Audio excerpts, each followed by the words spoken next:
No compromise is what Republican Congressman Mike Pence is promising if the GOP takes back Congress in November. Now, does he mean no compromise on anything? Well, we'll ask, because Congressman Pence joins us live. He's the House Republican Conference Chairman. Good evening, sir. Good evening.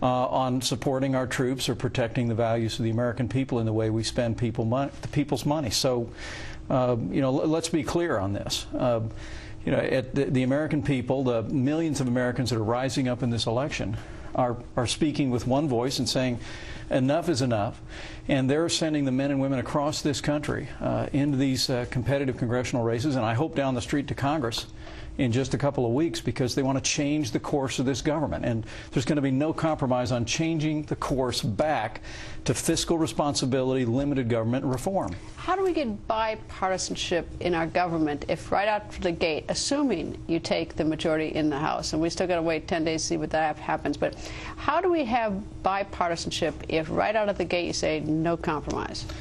Well, look, because that's important. You agree that bipartisanship is important? Yeah, but the way they define bipartisanship, in my experience, since the Pelosi Congress took over, was they give Republicans a chance to vote on Democrat bills. I mean, real bipartisanship. Is that what you would do on the flip side, then? Well, no, look, real bipartisanship is looking for what is authentically common ground.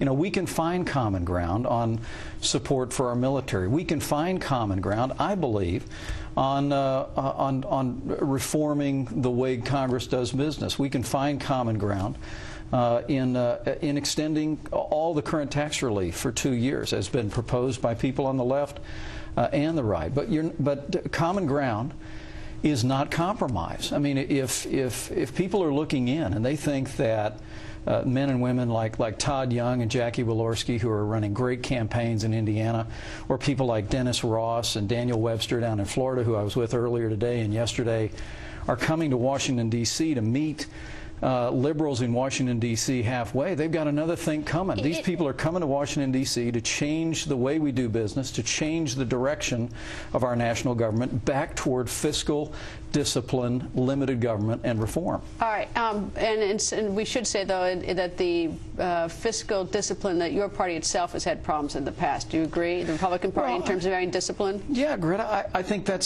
I agree strongly. I said after 2006 that Republicans didn't just lose our majority, we lost our way. I mean, our party walked away from the principles that minted our national governing majority, first in 1980 and again in 1994, and the American people walked away from us. I mean, the very suggestion, as I read some in the media promoting that the mistakes of the past Republican Congress were that they didn't compromise enough. Good heavens, the Republican Congress failed because there was too much compromise, there was too much spending, deficits, debt, borrowing, even bailouts, and the American people are saying, we want this new generation coming to Washington, D.C. to partner with the principled men and women in the Republican and minority in Congress today and put our fiscal house in order. All right, we tend to grab sound bites. So, of course, we hear that Congressman Mike Pence says no compromise. Everyone thinks, right away, no compromise. Just so that I understand what you mean by it. Take the health care. I know the Republicans want to repeal it, and I assume that that's a done deal. If you get the majority, you're going to fight to repeal it.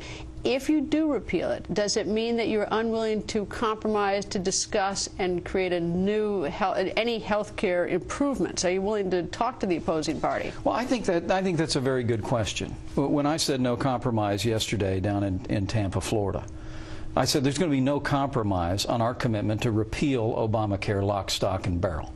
But Republicans are also committed to starting over with health care reform that will focus on lowering the cost of health insurance without growing the size of government. I mean, you got Democrat Ron Wyden who had a proposal to allow people to purchase health insurance across state lines. Republicans support that idea in principle. Again, that's common ground. That's not compromise. We'll look for opportunities to pass medical malpractice reform to lower the cost and end junk lawsuits. So yes, I guess we should be cautious then in saying that you're not it's not going to be like now we got the power, so tough luck to the other side. It's not going to be that way. Well, no. Look, we've had several years of now, the we won, you lost, here's the way it's going to be approach to governance.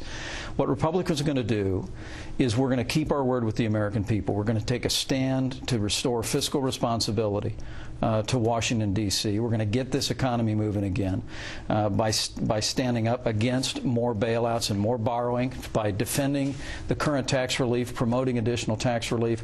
We're going to stand on principle and not compromise on principle. Why should we believe you? Because there have been Republican Congresses that have said the same thing, and it hasn't happened. So, I mean, always as we approach the elections, we hear, great passion on both sides and great promises, and then, of course, we hear the nasty ads, too. But, I mean, why should we believe you this time? Well, look, I think, I know that in recent years, finding backbone in the Republican Party was like finding water in the moon. So we get that. I understand that people were disappointed in Republican governance in the recent past. But what I always point to when I'm out traveling around the country and around Indiana is when every single House Republican voted against that phony stimulus bill, every single House Republican voted against their budget, against their government takeover of health care.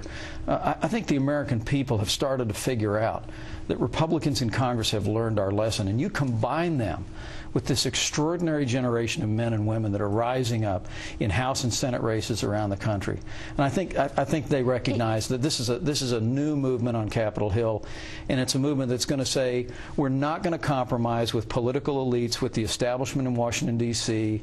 that want to grow government and expand the role of government in our lives. So what do you do about earmarks? Are earmarks out in your mind? Because that's a sneaky way to expand government. That's a sneaky way to spend money. Are you willing to say, no earmarks? Look, I think there's no question. House Republican leadership is united that we are committed to continuing our moratorium on earmarks. This year, Republicans moratorium or get rid of them. Republicans embraced a moratorium on earmarks this year in Congress. I mean, I don't even know. I mean, actually, as a fundamental matter, some earmarks are good.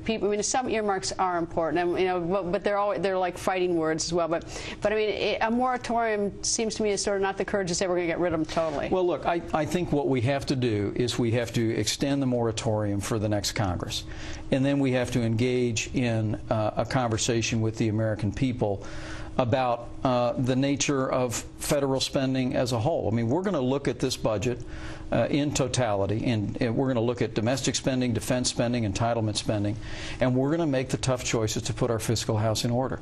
But we're also going to look at the way Congress spends money in small ways, and call them earmarks or call them plus-ups. It's absolutely imperative that we end the practice of earmarking as it exists in the Congress today. But it all begins by saying we've got to push it away. We've got to focus on putting our fiscal house in order and categorically rejecting this pathway of more borrowing, more spending, more bailouts, more stimulus that frankly the government's been on now for a number of years. I would even like to go back to the point where our standards are that $1 million still is a lot of money. I mean, we deal in billions and trillions, and now even like when you hear millions cents someplace, it's like that's a lot of money. But we need to look to see where everything is. Well, we have an opportunity with the Internet today. We have an opportunity for an unprecedented degree of transparency and accountability where the American people are going to see how their elected representatives are spending their money. We've got to do that. But first and foremost, the American people should know going into this election now, less than 2 weeks from today, is that Republicans are committed to stand on the principles of fiscal responsibility, limited government, free market economics, and on those principles, there'll be no compromise. Congressman, thank you. And of course, we're going to be watching to see what happens a week from Tuesday to see whether Republicans take over, Democrats retain the ownership of the House of Representatives. Nice to see you, sir. You too. Have you been watching the Senate race in the state of Washington?